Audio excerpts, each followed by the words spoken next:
Great, thank you.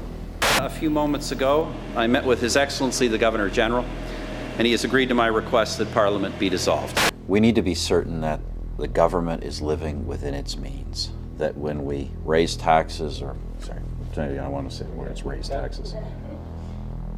The rise of the so-called Islamic State in the Middle East has done more than just create an urgent and horrific crisis in that part of the world. It has also fueled the violent global jihadist movement that poses a direct threat to our friends and allies and to us here at home. Okay, well, we're going to have to decide whether we're scripting it. We can do a script. You want to do a script? We'll do a script. Okay. This government has, regardless of what differences, as you know, we have condemned with everyone else the Assad government, but we have no desire to enter in a war with any government in that country, and so that makes this situation a bit tricky. But you're still pondering it? These are options. We're continuing to look at options as we go forward. This isn't the time for untested theories or risky schemes. It's the time for certainty. Sorry, I said schemes. ISIL is a real serious threat to the world and by implication to this country. This isn't the time for untested theories or risky schemes. I did it again. Schemes. Schemes. Theories, themes. Theories, schemes. Risky schemes. Risky schemes or risky schemes. It's not a great risky schemes. Now is not the time for the kind of risky economic schemes that are doing so much damage elsewhere in the world. And that's what we want to be able to do when this election is over. Is that what you want? Yeah. That's great.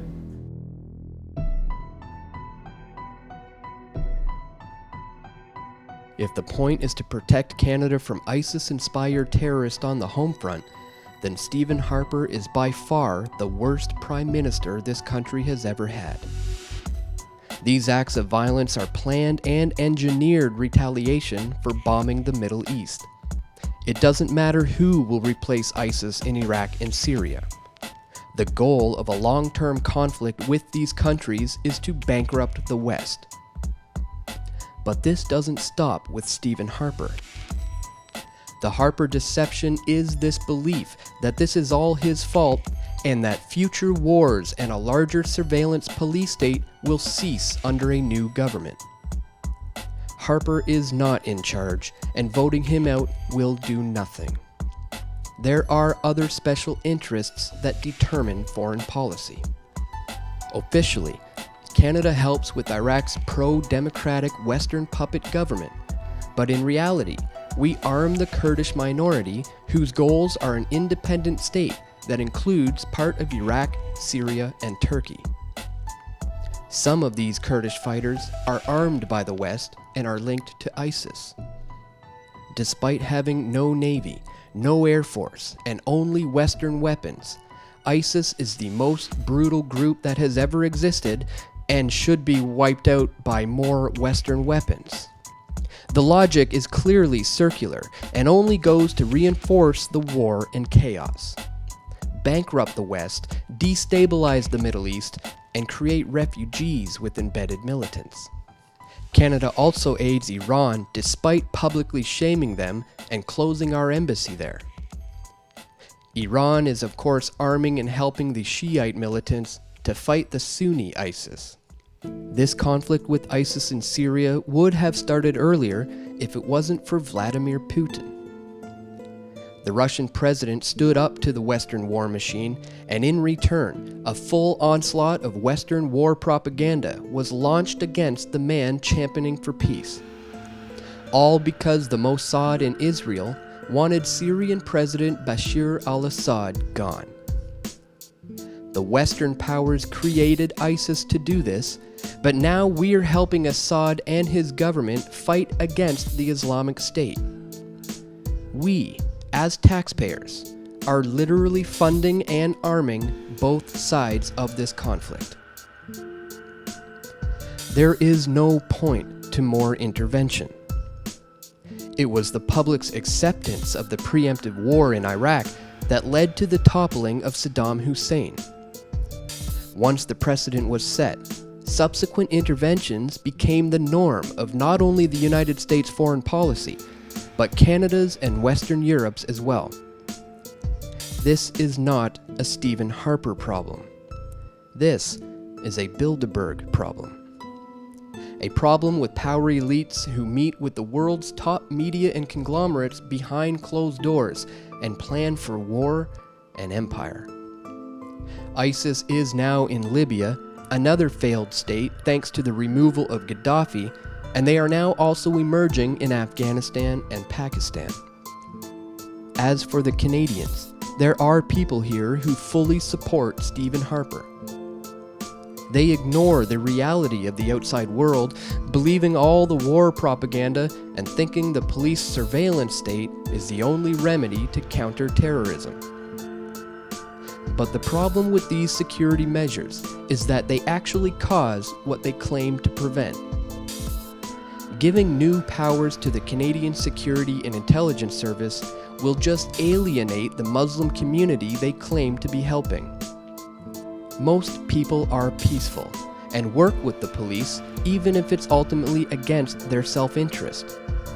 Muslim communities have traditionally worked with law enforcement to prevent the kind of violence they immigrated to Canada to get away from. The new CSIS powers are more aggressive, designed to provoke conflict and create enemies. Their powers play into the Western propaganda that all Muslims are suspect, and this then enforces the recruitment propaganda of ISIS. Harper's puppet government plays up the tired old war propaganda of that we must never ask why. We must never get to the root causes of this conflict. After the Ottawa shooting, so-called Islamic terrorism became the top priority for CSIS.